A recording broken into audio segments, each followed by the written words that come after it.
नमस्कार दोस्तों, स्वागत है आपका हमारे official YouTube channel GS bye Neeraj sir में। कैसे हैं आप सब? मैं आशा करता हूं आप सब स्वस्थ होंगे, खूब मस्त होंगे और आप सब अपनी तैयारी टीजीटी आर्ट में पूरी शिद्दत और पूरी ईमानदारी के साथ व्यस्त होंगे। तैयारी आप सब टीजीटी आर्ट की कर रहे हैं तो आप ट्रेंड ग्रेजुएट टीचर आर्ट की तैयारी में व्यस्त रहिएगा मित्रों। व्यस्तता दिख भी रही है आप सभी की।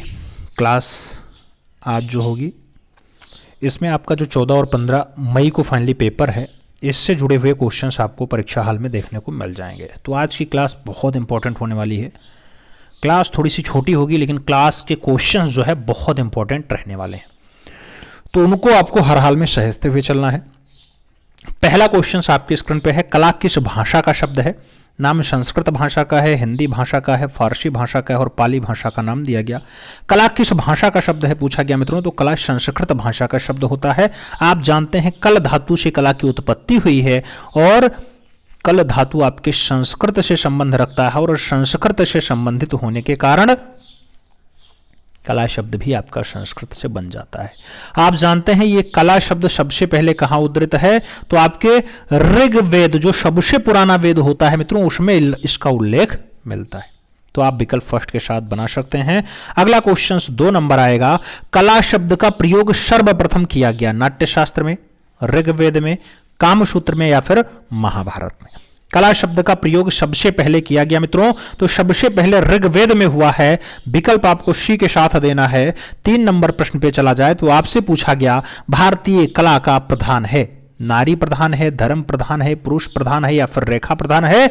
जब भारतीय कला की बात आती है मित्रों, तो भारतीय कला में आप देखते होंगे ज्यादा से ज्यादा जो कलाकार रचना बनाते हैं वो धार्मिक विषय वस्तु को ध्यान में रखते हुए बनाते हैं, इसलिए धर्म प्रधान कला बताई जाती है। तो विकल्प सी के साथ बन जाएगा, सी इज द राइट आंसर होगा।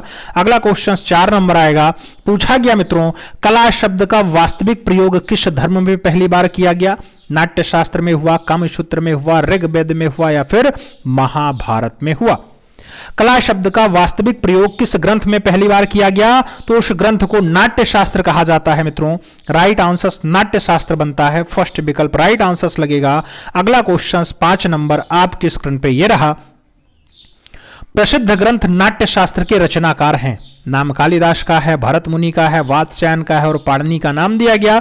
नाट्यशास्त्र के रचनाकार जो बनते हैं मित्रों, आप भी जानते हैं नाट्यशास्त्र जो रचना होती है इसके रचनाकार का जो नाम बनता है वो आचार्य भरत या भरत मुनि बनता है। तो आप विकल्प यहां सी के साथ बना सकते हैं, सी इज द राइट आंसर लगा सकते हैं। सही जवाब सी के साथ हो जाएगा। अगला क्वेश्चन हम लोग 6 नंबर पढ़ेंगे। प्रश्न संख्या 6 की बारी है। पूछा गया प्रसिद्ध ग्रंथ कामसूत्र के रचनाकार हैं। नाम वात्स्यायन जी का है, नग्नजित जी का है, भरत मुनि और कबीरदास का नाम दिया गया। कामसूत्र ग्रंथ के रचनाकार का नाम पूछा गया मित्रों। अगर हम कामसूत्र की बात करते हैं तो वात्स्यायन की रचना बनती है कामसूत्र। विकल्प आपको फर्स्ट के साथ देना है, ए इज द राइट आंसर यहां पे लगा लेना है, first is the right answer बना लेना है। आगे चला जाए 7 नंबर प्रश्न आता है। प्रश्न संख्या 7 की बारी है। आपसे पूछ रहा है कामसूत्र में कितने कलाओं का वर्णन किया गया? 64 कलाओं का, 2 कलाओं का, 5 कलाओं का या फिर 100 कलाओं का? मित्रों जब कामसूत्र की बात आती है तो कामसूत्र में टोटल कलाओं का जो उल्लेख होता है वो 64 होता है, तो आप 64 कलाओं का उल्लेख लगा सकते हैं। फर्स्ट विकल्प अपना राइट आंसर बना सकते हैं। कला विलास ग्रंथ के रचनाकार का नाम बताना है। नाम छमेंद्र है, भरत मुनि है, तुलसीदास है और वात्स्यायन का नाम दिया गया। कला विलास ग्रंथ के रचनाकार कौन है पूछा गया। कला विलास की जब बात आती है मित्रों, छमेंद्र रचनाकार होते हैं। विकल्प फर्स्ट के साथ लगता है, ए विकल्प राइट आंसर लगाना। अगला क्वेश्चन 9 नंबर आएगा। प्रश्न संख्या 9 की बारी है मित्रों। पूछा गया अष्टाध्यायी ग्रंथ के रचनाकार का नाम। नाम पाणिनि है, तुलसीदास है, छमेंद्र है और कबीरदास का नाम दिया गया। अष्टाध्यायी की बात आती है मित्रों, अष्टाध्यायी किसके द्वारा लिखा गया? तो अष्टाध्यायी पाणिनि की रचना है। विकल्प आप पाणिनि के साथ दे सकते हैं, first is the right answer बना सकते हैं। आगे चलेंगे 10 नंबर प्रश्न आएगा। प्रसिद्ध जर्मन विद्वान हेंगेल ने ललित कलाओं को कितने भागों में बांटा है? नाम 10 प्रकार का है, 2 प्रकार का है, 5 प्रकार का है और 6 प्रकार का नाम दिया गया। हेंगेल ने ललित कला को कितने वर्गों में बांटा मित्रों? तो उन्होंने हेंगेल के अकॉर्डिंग ललित कला 5 भागों में विभक्त होती है। विकल्प आपका जो है बी के साथ बनेगा, B is the right answer आपको बनाना होगा। सही जवाब बी के साथ लगाओ। आगे चला जाए मित्रों, अगला पॉइंट आता है, आपसे पूछ लिया गया ललित कला के कितने भेद होते हैं। ललित कला के कितने भेद होते हैं? नाम 2 भेद का है, 6 भेद का है, 5 भेद और 64 भेद का नाम दिया गया। ललित कला के कितने भेद हैं मित्रों? भेदों की संख्या 2 होती है। विकल्प आप फर्स्ट के साथ दे सकते हैं, ए इज द राइट आंसर। आप रूपप्रद कला और अरूपप्रद कला यही 2 भेद बनते हैं, तो ललित कला के द्वितीय भेद लगाइएगा, first is the right answer बनाइएगा। आगे चला जाए, 12 नंबर प्रश्न आता है, पूछा गया किसी पुराण में चित्रकला को सभी कलाओं में श्रेष्ठ बताया गया। तो कौन सा पुराण है जिसमें चित्रकला सभी कलाओं में श्रेष्ठ है मित्रों? नाम विष्णु धर्मोत्तर पुराण का है, अग्नि पुराण का है, मत्स्य पुराण और इनमें से कोई नहीं का नाम दिया गया। किस पुराण में चित्रकला को सभी कलाओं में श्रेष्ठ बताया गया? तो सभी कलाओं में श्रेष्ठ है मित्रों चित्रकला, ये विष्णु धर्मोत्तर पुराण में उल्लेख हुआ है। तो आप विकल्प फर्स्ट के साथ लगाओगे, ए इज द राइट आंसर बनाओगे। आगे चला जाए, 13 नंबर प्रश्न आता है, पूछा गया वात्स्यायन के ग्रंथ कामसूत्र का टीका जयमंगला नाम से किसने किया? नाम यशोधर पंडित का है, तुलसीदास का है, पाणिनि और क्षमेंद्र का नाम दिया गया।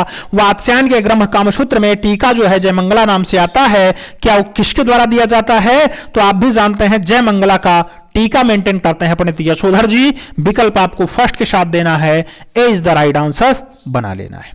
आगे चलते हैं, 14 नंबर प्रश्न आता है, पूछ लिया गया कृष्ण के प्रपौत्र अनिरुद्ध का चित्र किसने बनाया? नाम चित्रलेखा का है, मंसूर का है, नंदलाल बोस का है और ईश्वरी प्रसाद का नाम दिया गया। कृष्ण के प्रपौत्र हैं अनिरुद्ध। अनिरुद्ध का दृश्य चित्र किसके द्वारा बनाया गया मित्रों? तो अनिरुद्ध का जो रिच ना बनाया जाता है, अनिरुद्ध का जो सभी बनाया जाता है, चित्रलेखा के द्वारा बनाया जाता है। Devi Chitralekha perfect answer, first is the right answer. आगे चलते हैं, 15 नंबर क्वेश्चन आता है, पूछा गया उषा और अनिरुद्ध का प्रेम कथा का वर्णन किस ग्रंथ में हुआ? नाम रामायण का है, कामसूत्र का है, महाभारत का है, नाट्यशास्त्र का नाम दिया गया। उषा और अनिरुद्ध के प्रेम कथा का वर्णन कौन से ग्रंथ में हुआ है? तो उषा और अनिरुद्ध के प्रेम कथा का जो वर्णन होता है मित्रों, यह वर्णन देखने को मिलता है महाभारत में। विकल्प आप बी के साथ दे सकते हैं, B is the right answer लगा सकते हैं। आगे चलेंगे, 16 नंबर प्रश्न आएगा, आपसे पूछा गया महाभारत। महाभारत के रचनाकार हैं वेदव्यास जी हैं, वात्स्यायन जी हैं, वाल्मीकि हैं या फिर भरत मुनि हैं? महाभारत के रचनाकार का नाम पूछा गया मित्रों। जब महाभारत की बात आती है तो महर्षि वेदव्यास इसके रचनाकार हैं। विकल्प फर्स्ट के साथ लगता है, ए इज द राइट आंसर बनता है। अगला क्वेश्चन 17 नंबर आएगा, रामायण के रचनाकार हैं वेदव्यास जी हैं, वात्स्यायन जी हैं, वाल्मीकि जी हैं या फिर भरत मुनि जी हैं? तो रामायण के रचनाकार का अगर नाम पूछा जा रहा है मित्रों, आप महर्षि वाल्मीकि आंसर दे सकते हैं, B is the right answer लगा सकते हैं। आगे चले, 18 नंबर प्रश्न आता है, बौद्ध ग्रंथों की रचना की गई पाली भाषा में, हिंदी भाषा में, प्राकृत भाषा में या फिर संस्कृत भाषा में? बौद्ध ग्रंथों की जो रचना होती है मित्रों, ये ग्रंथ फाइनली पाली भाषा में लिखे गए हैं। तो आप विकल्प पाली के साथ दे सकते हैं, first is the right answer लगा सकते हैं। और आगे चला जाएगा, 19 नंबर प्रश्न आता है, पूछ लिया गया जैन ग्रंथों की रचना की गई है, पाली भाषा में की गई, हिंदी भाषा में की गई, प्राकृत भाषा में की गई या फिर संस्कृत भाषा में किया गया? जैन ग्रंथों की जो रचना की गई मित्रों, कौन से भाषा में किया गया? तो जैन ग्रंथ को फाइनली प्राकृत भाषा में लिखा गया है। विकल्प आपका बी के साथ लगेगा, B is the right answer बनाना होगा। बी विकल्प आप सही जवाब लगा लो। अगला क्वेश्चन 20 नंबर आपकी स्क्रीन पर यह रहा, आपसे पूछ लिया गया मित्रों चित्रकला के मुख्य कितने अंग हैं? चित्रकला के मुख्य कितने अंग हैं? 5 अंग हैं, 64 अंग हैं, 9 अंग हैं, 6 अंग हैं या फिर 2 अंग हैं? चित्रकला के जब अंगों की बात आती है मित्रों, तो चित्रकला में आप जानते हैं रूपभेद, प्रमाण, भाव, लवण योजना, सदृश और मणिका भंग, यही 6 अंग बनते हैं। तो सही जवाब आपका बी के साथ बनता है, B is the right answer आप लगा सकते हैं। तो ये चित्रकला के षडंग हो गए मित्रों, चित्रकला के षडंग हो गए। वैसे अगर देखा जाए तब भी चित्रकला के 6 अंग बनते हैं, आप जानते हैं। तो चित्रकला में टोटल अंगों की संख्या 6 ही बनती है, याद रखिएगा 6 ही बनती है, ठीक है। रेखा बंध तानपोत अंतराल ये सब बनता है, ठीक।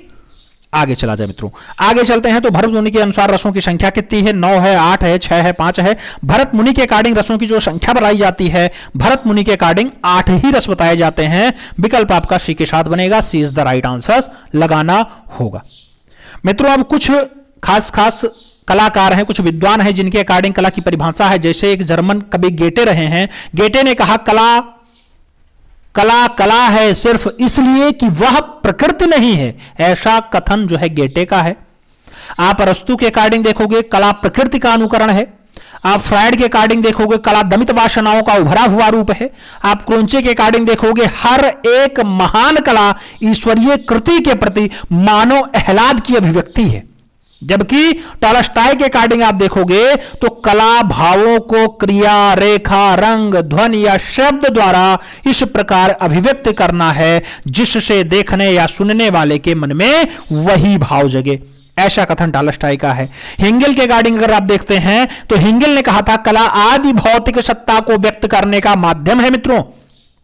जबकि रस्किन के अकॉर्डिंग देखा जाए तो कला में मनुष्य अपनी भावनाओं की अभिव्यक्ति करता है मित्रों। और नित्से के अकॉर्डिंग अगर देखा जाए, नित्से शब्द पकड़िएगा, नित्से व्यक्ति हैं, नित्से के अकॉर्डिंग अगर कला देखा जाता है तो ये कहते हैं कला जीवन के कड़वे अनुभव से मुक्त की माध्यम है मित्रों, मुक्ति का माध्यम है कड़वे अनुभव का।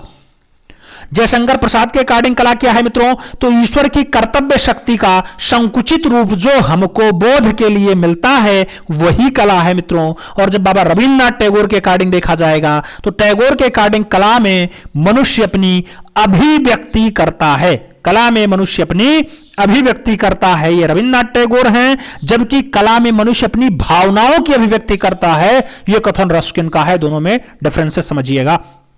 मैथिली शरण गुप्त के अकॉर्डिंग क्या है कला मित्रों, तो अभिव्यक्ति की कुशल शक्ति ही कला है जो अपूर्ण कला की पूर्ति है। पूछा जाता है मित्रों, याद रखिएगा। और शोपेनहावर के अकॉर्डिंग कला क्या है, तो कला मानव बुद्धि की सर्वोच्च प्राप्ति है। इसके साथ ही ये कला को विज्ञान से भी श्रेष्ठ मानते हैं। तो ये सारी बातें आपको याद रखनी है। हमें उम्मीद है सारी बातें समझ में भी आई होंगी। आज है 4 अप्रैल और 4 अप्रैल को फाइनली हम लोग जो क्लास किए इसमें हम कला के कुछ आधारभूत सिद्धांत, कुछ ऐतिहासिक दृश्य के बारे में समझने का प्रयास किए। हमें उम्मीद है समझ में आया होगा। मिलते हैं अगले क्लास में, तब तक के लिए दिल से सैल्यूट। जय हिंद।